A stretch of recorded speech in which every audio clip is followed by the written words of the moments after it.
All right, what's up, everybody? This is Patrick Suga with Suga Real Estate Services here in Fort Collins, Colorado. Today, I am doing a YouTube series for Northern Colorado, titling this one the Broker Series. So essentially what I'm looking at is interviewing people who I have good relationships with, who have different expertise in different parts of our business.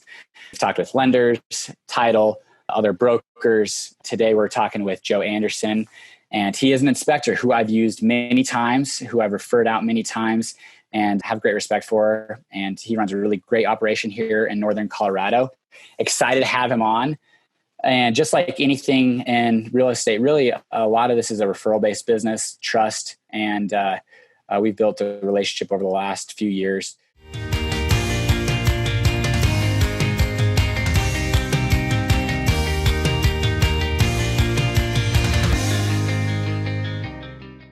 So I'm excited to have you on. So appreciate you coming on, Joe. Thanks for having me, Patrick. Yeah, it's a pleasure doing business with you. Absolutely. So, I really like to start kind of my interviews with just a simple question of, how have you gotten to this point in your journey, and what does that journey look like for you up till this point?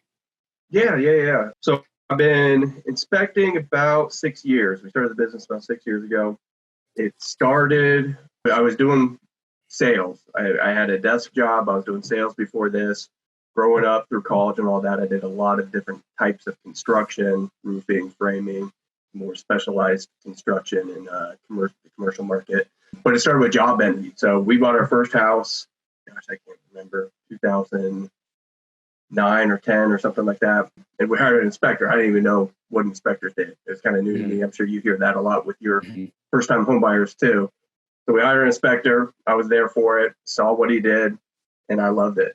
I pretty much convinced myself at that point in time that I want to change my career to do what he's doing. So lo and behold, do some Google searches, see what the qualifications are.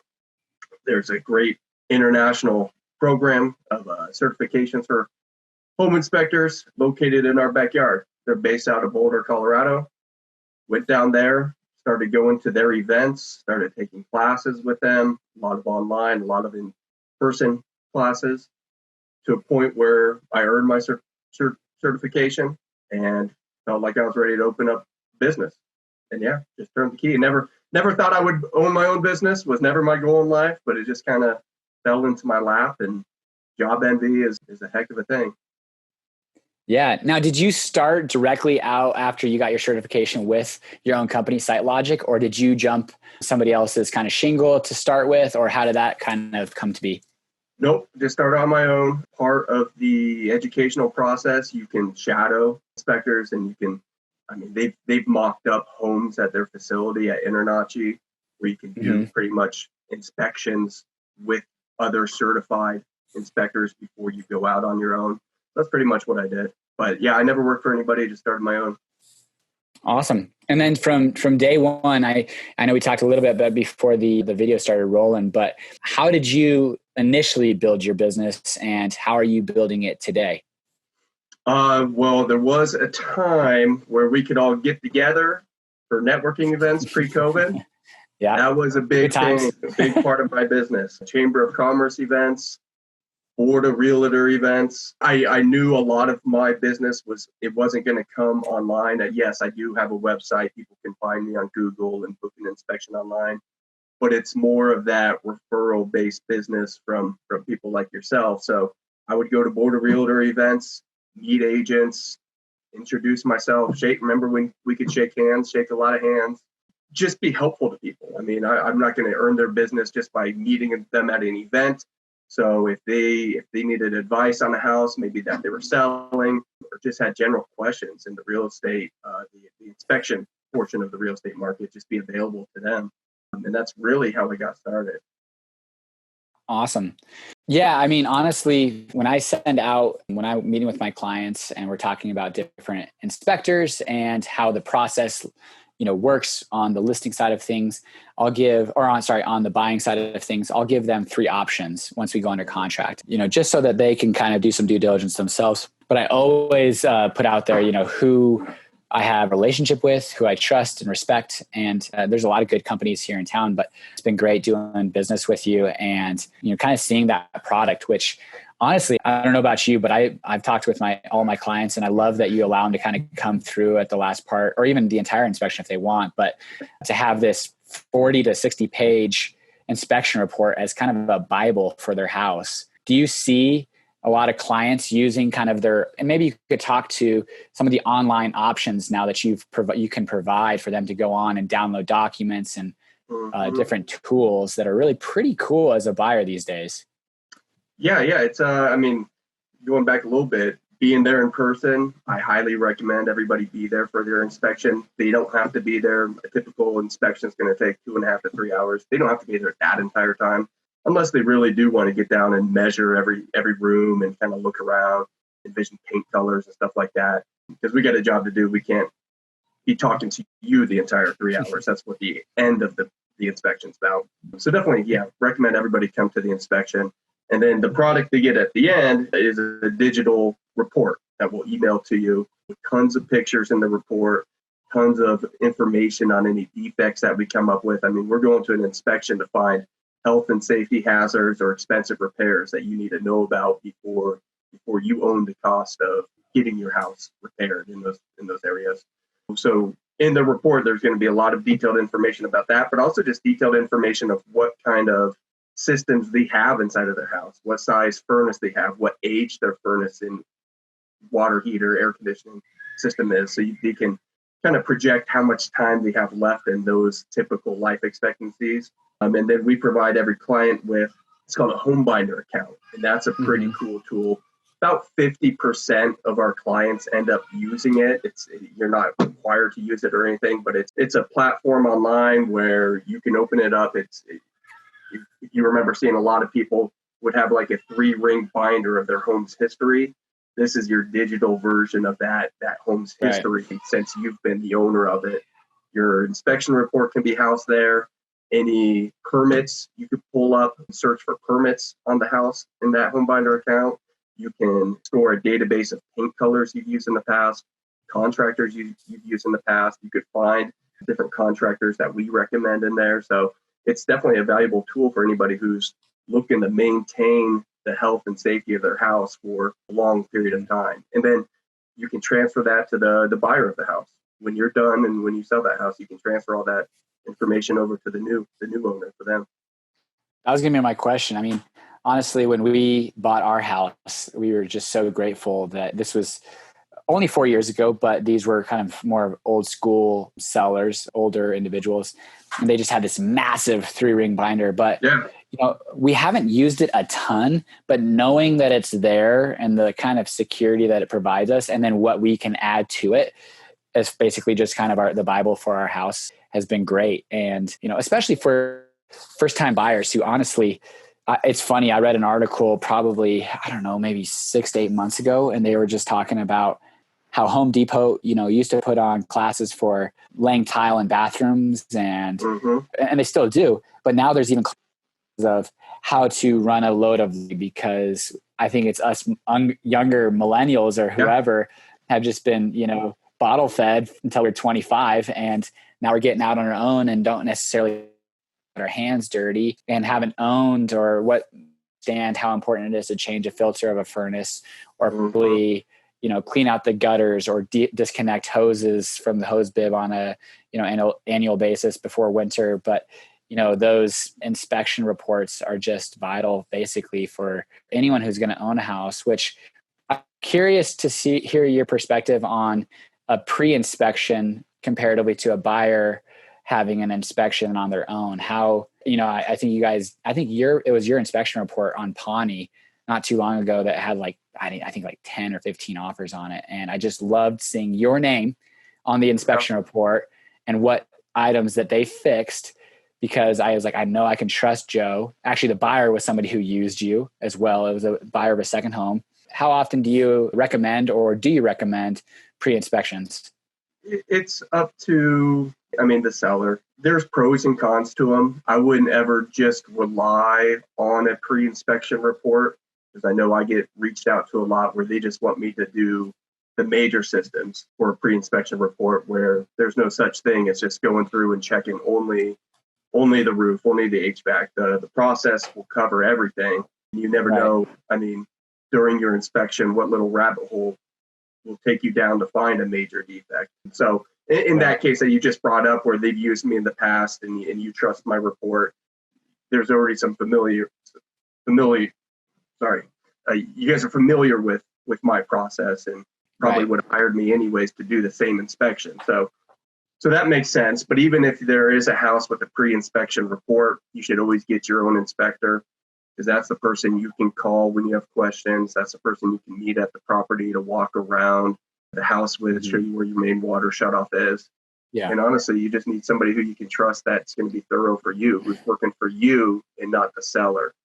But now, if you own a house and you have concerns that are keeping you up at night about the inspection process, because that can be a little worrisome, do a pre-inspection. It will answer a lot of the questions that you have in the back of your mind. Now, unlike who is basically a neutral third party, you kind of just commented on somebody who you trust, who you hire. You are working for the person who hired you and presenting that inspection report. Ultimately, we are trying to make sure the house is a clean, habitable, safe environment for this person to move into and find any potential issues with them. But can you kind of talk to how important it is for you to discuss with the buyer inspection report? Because sometimes you read that inspection report and it is doomsday. It's alarming sometimes, you have that conversation. Yeah. So, when you're reading something, you're going to put your own attitude with what you're reading. So things that might be minor might sound even a little alarming, even though it's not written that way. So being there in person, instead of just reading the report when you get it, gives you the opportunity to ask more questions, kind of figure out how urgent it is. Does it need to be done right away? Why is this a health safety issue? Or is this something we can save up for and plan on doing in a year or so? So just being able to be there in person and ask the next question instead of just reading the report and taking the report as the end all be all is definitely helpful for everybody. Yeah.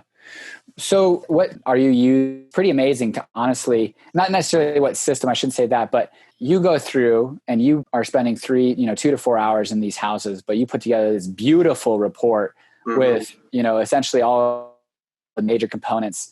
How do you ensure that you're not missing anything? Is it a system that basically just, it's kind of a check the box? All right, we did this part, we did this part, we did this part.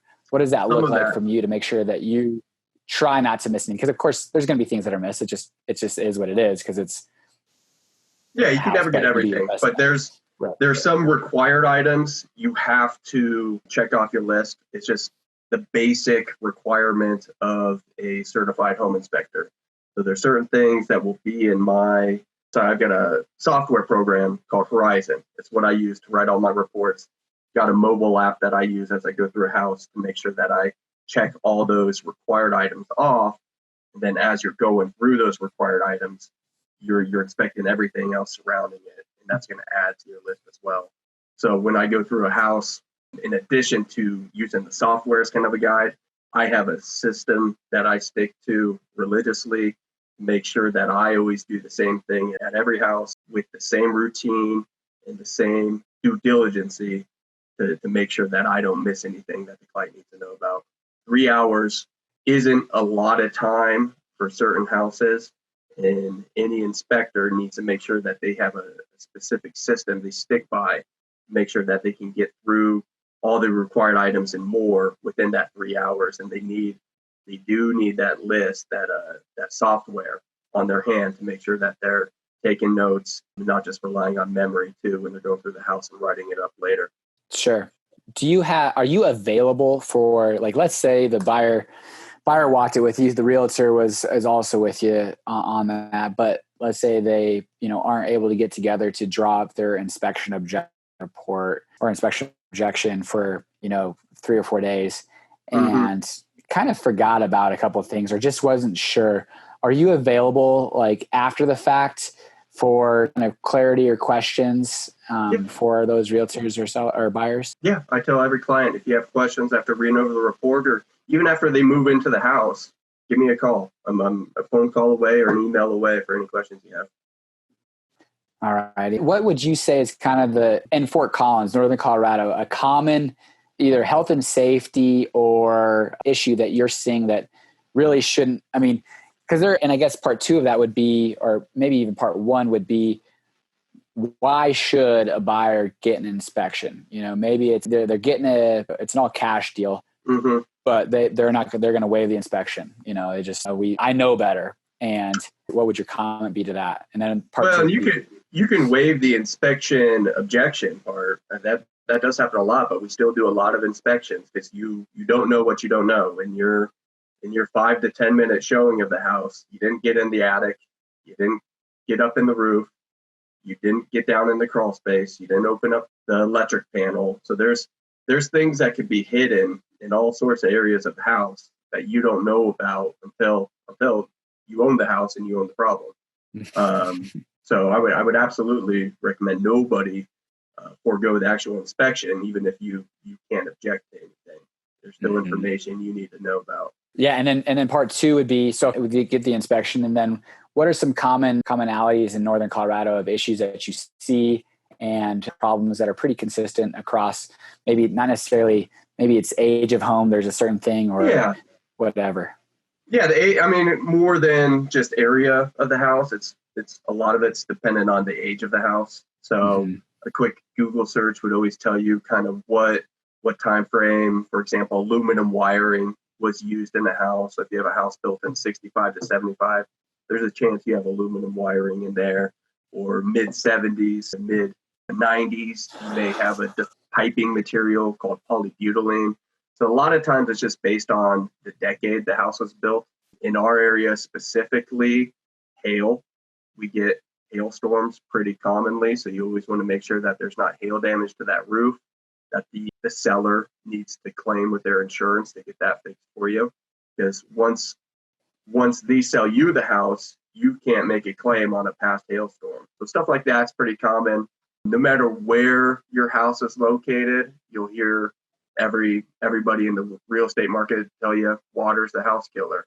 You want to make sure you have good grading around your house so no water's coming towards your foundation. You want to make sure you got no leaks in your roof, and just make sure that everything around the house isn't going to get affected by water. So that's the main concern that's the primary concern with any inspection, is making sure water's not damaging any portion of the home. And then, kind of a fun question. If you have an answer for this, what's the craziest thing you've seen? How many houses do you think you've been in since doing this? 6 years, doing 2 a day, 4 times a week, or however often you do them? Yeah. So do over 300 a year. So I've been in probably a couple thousand houses. Right.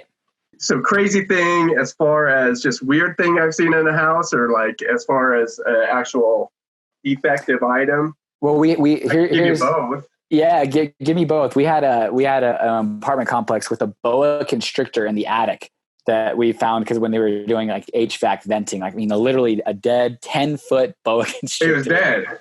It was dead, but Thank God. It looked alive as hell. To be honest with you, I was like, "Holy shit, that's like Anaconda type movie." Yeah, I've seen raccoons in attics, and that's probably, I didn't know how afraid I was of raccoons until that happened to me. Pluck your butthole a little bit.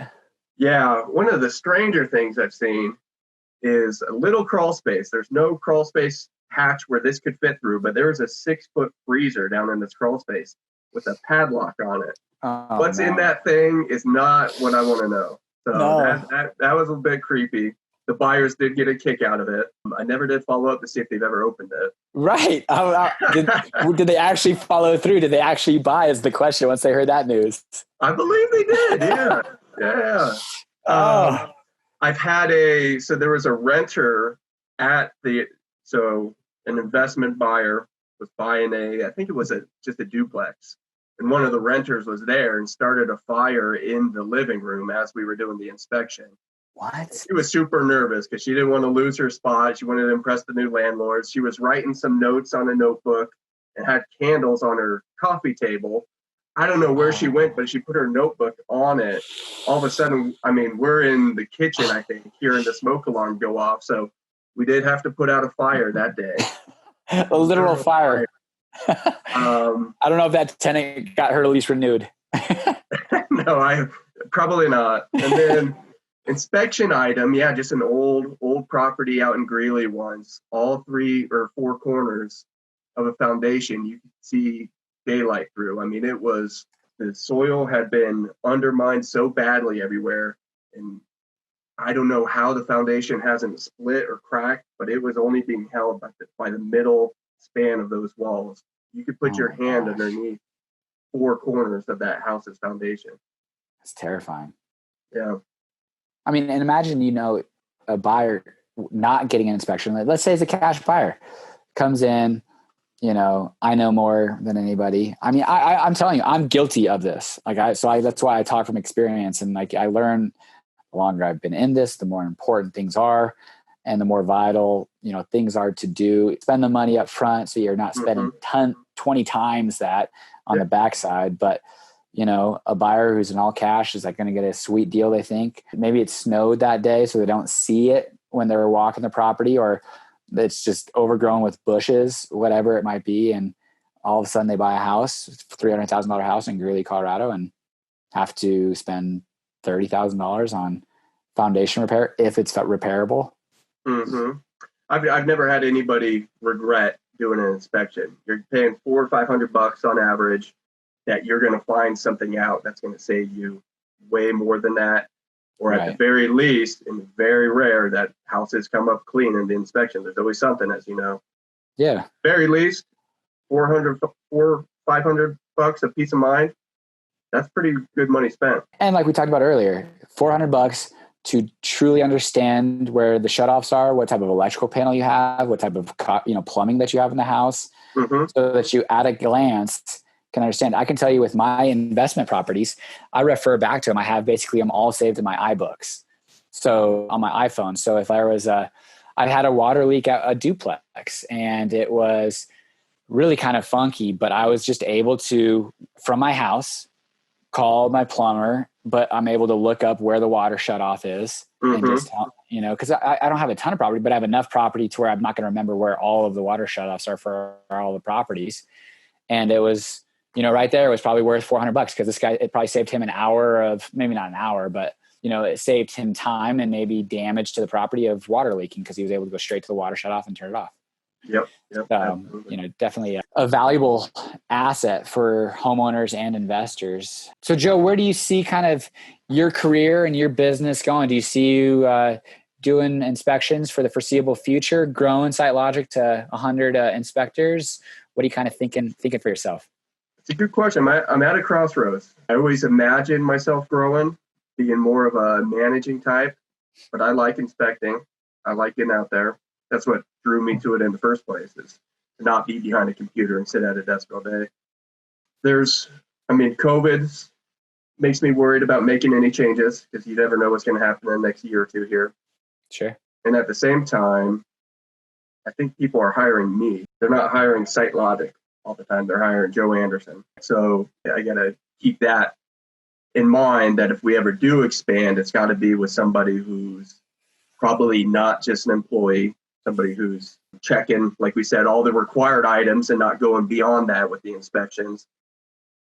In the back of my mind, when we do decide to grow, and we can, it's going to be more of a partnership, somebody who runs their own SiteLogic in Weld County, in Longmont, so one of the surrounding communities, so we could be support for one another, still fill in each other's gaps on schedules, allow each other to go on vacation, because it's hard to get out of town when you're self-employed. So somebody who has a ownership in the company and put their name on everything like I do. There's something to be said about that. Honestly, I would say the same thing with my company. Honestly, it's Suga Real Estate Services. So, and we've got some decent family ties here in town. And the last thing I ever want to do is do anything but bring that name, honor and pride. And so there's definitely something to be said about ownership. So if a partner came in and had a stake in the company, what type of work they'd be willing to provide and wanting to provide. Absolutely. Yeah. And you can make a good living being an inspector, but not an employee inspector. I think the going rate's about 40% of the inspection cost if you're an employee. I don't want to set somebody up for that. I think there's going to be a lot of turnover with people who try to go that route. Yeah. That's why I'd rather somebody come in and almost be my equal in a different community and just be a support system for each other. Absolutely. Well, Joe, I appreciate you. If somebody wanted to use you, where could they go to find you? And I know you said you're pretty busy, but it's never a bad thing to have to turn away business. But if somebody wanted to use SiteLogic and Joe Anderson, how would they find you and where would they go? Yeah, we're online, SiteLogicInspections.com. We have Twitter, Facebook, Instagram. I couldn't tell you the last time I've really posted on those, but our website has lots of information, even more information if you want to learn more about inspections, what all will be in your report, see a sample report, book online. It's all there on our website. We've got a blog there as well. Yeah, I'm pretty proud of our website. I think it answers a lot of people's questions because, when they call you for professional service, they're looking at your website first. Okay. You're going to get a lot of your information, questions out of the way by visiting our website. Even our prices are on there. We don't hide our prices. So if you need a quick, easy quote, which sometimes people don't want to admit they need, you can look up exactly what it will cost you to get an inspection for your size of home. Well, awesome, man. Well, I appreciate you coming on here. Honestly, it's been a pleasure, doing these videos and getting to talk to, colleagues and friends over the years that they become and being able to provide information and honestly education for myself. I'm always picking up something when I'm doing these videos, information, knowledge. So I appreciate you and your time. Well, I appreciate you. Thanks for having me. All right, buddy. You have a good rest of your afternoon, evening, and weekend. Yeah, you too. All right. See you later. Yep.